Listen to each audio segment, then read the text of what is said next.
The desert is a tomb of silence.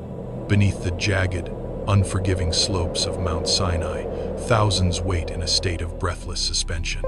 Children huddle close to their mothers, their whispers lost in the vastness. Fathers grip their wooden staffs so tightly that their knuckles turn bone white against the grain. No one truly understands why Moses led them to this desolate, sun-scorched place. Suddenly, the wind dies.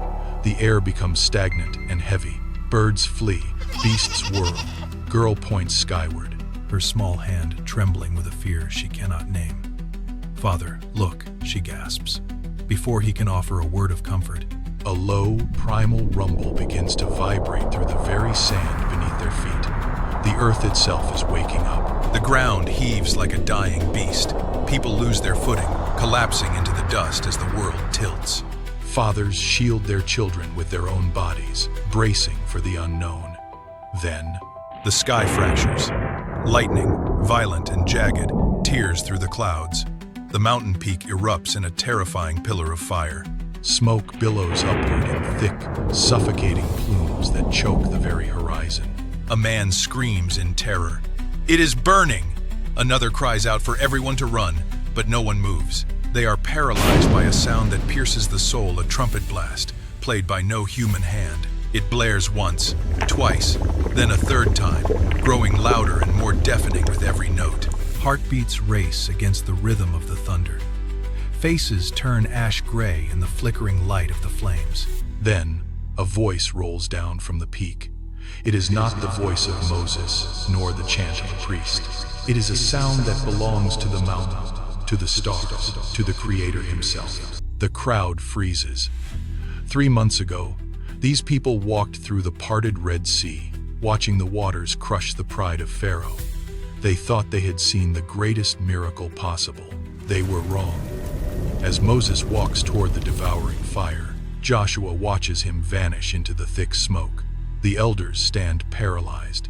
The trumpet swells to a breaking point, and the mountain shakes with violent force.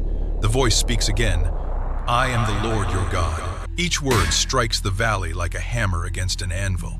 A boy covers his ears to block the weight of it. An old man falls to his knees in the dirt. A warrior drops his sword, his strength failing.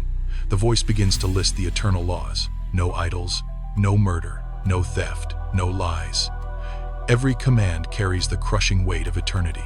When the voice finally stops, the silence that follows is even more terrifying than the noise. The people tremble in the aftermath. An elder approaches Moses, his voice cracking with desperation. "You speak to him. We cannot. If he speaks to us again, we will surely die." The crowd nods in frantic agreement. The people who once begged for rescue now beg for silence. Moses turns back to the burning summit and disappears into the cloud. Days pass. 1, 10, 20, 40. The mountain continues to burn, but Moses does not return. Whispers spread through the camp like a plague.